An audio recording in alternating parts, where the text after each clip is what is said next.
আচ্ছা, আকবরের এই যে রাজপুত নীতি, এটা কিন্তু মুঘল সাম্রাজ্যের জন্য একটা গুরুত্বপূর্ণ অধ্যায়। আসলে আকবরের যে বাবা মানে পিতা হুমায়ুন, তিনি বুঝতে পেরেছিলেন যে ভারতবর্ষে যদি ক্ষমতা দখল করতে হয় তাহলে কিন্তু রাজপুত রাজাদের সঙ্গে সুসম্পর্ক বজায় রাখা দরকার আছে। কেন? কারণ সেই সময় ভারতবর্ষের উত্তর দিকটা মানে উত্তর ভারত পুরোপুরি কিন্তু প্রায় রাজপুত রাজাদের আধিপত্য ছিল। তো সেই কারণেই কিন্তু হুমায়ুন এটা বুঝতে পেরেছিল। তো সেই পুরনো ধারণা থেকে সেই ধারণা থেকেই কিন্তু আকবর রাজপুতদের সঙ্গে কিন্তু একটা বন্ধুত্বপূর্ণ সম্পর্ক স্থাপন করতে চেয়েছিলেন। আর তাদের আনুগত্য লাভের জন্য তিনি কি করেছিলেন, একটা বিশেষ নীতি বা স্পেশাল একটা পলিসি নিয়েছিলেন। এবং তার এই নীতি কিন্তু মুঘল সাম্রাজ্যের স্থায়িত্ব এবং সম্প্রসারণ এসবের জন্য কিন্তু যথেষ্ট ফলপ্রসূ হয়েছিল।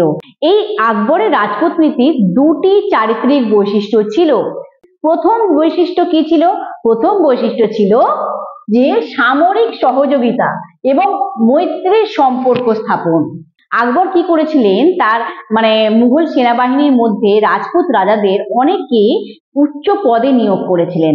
তার একটা উদাহরণ তোমাদের বলি, তোমাদের আকবরের রাজসভা আলোচনা করার সময় বলেছিলাম মানসিংহের কথা, তিনি সেনাবাহিনীর প্রধান ছিলেন। তো সেই হচ্ছে এইভাবে কিন্তু রাজপুতদের তিনি উচ্চ পদে নিয়োগ করেছিলেন। শুধু তাই না, তিনি তাদেরকে রাজপুতদের যে সামরিক শক্তি এবং তাদের যে সাহস ছিল তার কিন্তু তিনি প্রশংসা করতেন। এবং তার ফলে রাজপুতরা কিন্তু আকবরের প্রতি প্রচন্ড সন্তুষ্ট ছিল, স্যাটিসফাইড ছিল। এবং পরবর্তীকালে তাই অনেক রাজপুত শাসকেরা তারা কিন্তু নিজের ইচ্ছায় মুঘলদের বশ্যতা মেনে নিয়েছিল, সাবমিশন মেনে নিয়েছিল এবং মুঘলদের অধীনে মুঘলদের আন্ডারে নিজের নিজের রাজ্য পরিচালনা করতে থাকে।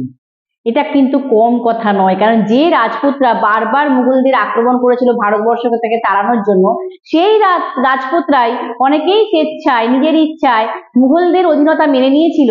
এটা কিন্তু খুব কম কথা নয়, এটার জন্য আকবরকে কৃতিত্ব দিতেই হবে। তার এই প্রথম নীতি গ্রহণের মাধ্যমে কিন্তু এটা হয়েছিল।